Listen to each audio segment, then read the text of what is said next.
안녕하세요. 절세로 미래를 바꾸는 여자 절세미녀 김혜원입니다. 최근 민간택지 분양가 상한제, 안전진단 강화, 재건축 초과이익 환수제 등 재건축 아파트에 대한 규제가 그 어느 때보다 강화되고 있죠. 2020년 바뀐 부동산 세법과 재건축 관련 절세 비과세 노하우까지 세금의 모든 것을 알려드리겠습니다. 구독, 좋아요는 사랑입니다. 안녕하세요. 저는 서울에 재건축 아파트를 보유하고 있는데요. 매년 부동산 세법이 바뀌다 보니까 알기도 어렵고 전문가분들도 바뀐 내용을 정확히 모르시는 것 같습니다.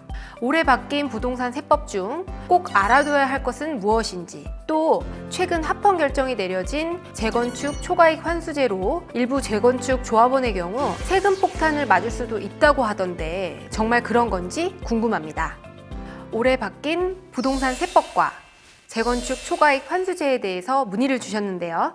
최근 들어 정부의 부동산 관련 규제가 상당히 촘촘해지고 강력해지면서 분양가 상한제와 같이 겉으로 드러나는 규제뿐만 아니라 세금 정책이라는 수능 규제도 계속 더해지고 있습니다. 부동산을 보유하고 계신 분들이라면 꼭 알고 계셔야 할 2020년 부동산 개정세법에 대해서 먼저 알아보도록 하겠습니다. 1세대 1주택자의 경우 장기 보유 특별공제 요건 중에 거주 요건이 추가되었는데요. 2018년 9.13 대책이 나오면서 2020년 양도분부터는 모든 지역 주택에 대해서 취득 시기에 상관없이 1세대 1주택자라고 하더라도 2년 이상 보유, 2년 이상 거주 요건을 채워야 최대 80%의 장기 보유 특별공제를 적용받을 수 있게 되었습니다. 여기에 작년에 추가로 나온 12.16 대책으로 인해서 내년부터는 보유기간과 거주기간에 따라 장기 보유 특별공제율이 더욱 세분화돼서 보유기간 중에 거주기간이 짧으면 불리하실 수 있습니다. 거주기간이 짧으면 더 불리하다고 하셨는데 실제로 얼마나 더 차이가 나나요? 기존에는 2년 이상 보유만 해도 4억 4천만 원이 공제가 되었다면 개정된 세법에서는 보유기간과 거주기간에 따라 최대 1억 7천만 원의 공제액 차이가 발생을 해서 최대 6천만 원 이상의 세금을 더 내야 될 수도 있다는 거죠. 또한 조정 대상 지역 내에 일시적 2주택의 유예기간도 2년에서 1년으로 단축이 되었는데요. 앞으로는 조정 대상 지역 내에서 일시적 2주택으로 비과세를 받으려면 조정 대상 지역 내에 신규 주택을 취득한 후에 종전주택을 1년 이내에 매도하고 1년 이내에 해당 신규 주택으로 전입을 해야 합니다. 또한 지역에 상관없이 주택에 대한 양도세율이 변경이 되는데요. 내년부터는 분양권과 마찬가지로 1년 미만 보유 시 50%, 2년 미만 보유 시 40%, 2년 이상 보유 시 기본세율이 적용됩니다. 이때 많이들 오해하시는 것 중 하나가 조합원 입주권 자체를 양도할 때도 양도세 중과가 된다고 생각을 하시는데 그것은 아닙니다. 조정 대상 지역 내에 조합원 입주권이면서 다주택자일지라도 해당 조합원 입주권 자체를 양도할 때는 중과가 되지 않는다는 점을 기억을 해두시기 바랍니다.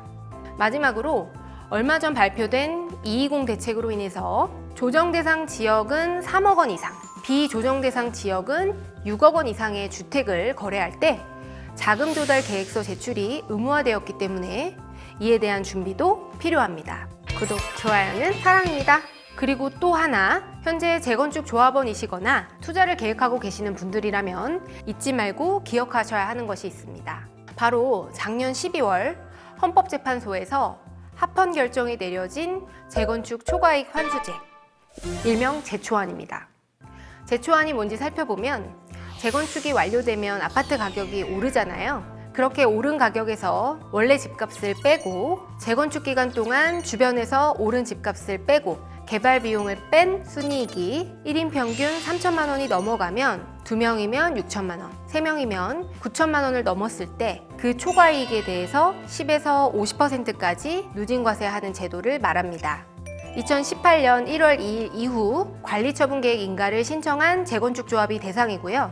현재 국토부가 공개한 시뮬레이션 자료에 따르면 강남의 한 단지는 가구당 부담금이 최고 8억 원에 달하는 경우도 있어서 재초안에 대한 고민과 이에 대응한 계획이 필요합니다.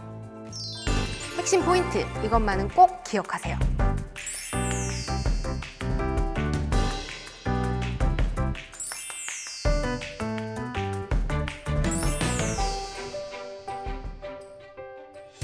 어떠셨나요? 조금 어렵다고 느끼실 수도 있는데요. 아는 만큼 절세가 가능하기 때문에 지속적으로 변화를 확인하고 내 상황에 적용해보는 노력이 필요합니다. 지금까지 절세로 미래를 바꾸는 여자, 절세미녀 김희연이었습니다. 안녕! 재건축에서 세무상 중요한 단계는 와 단계입니다. 절세의 핵심이죠.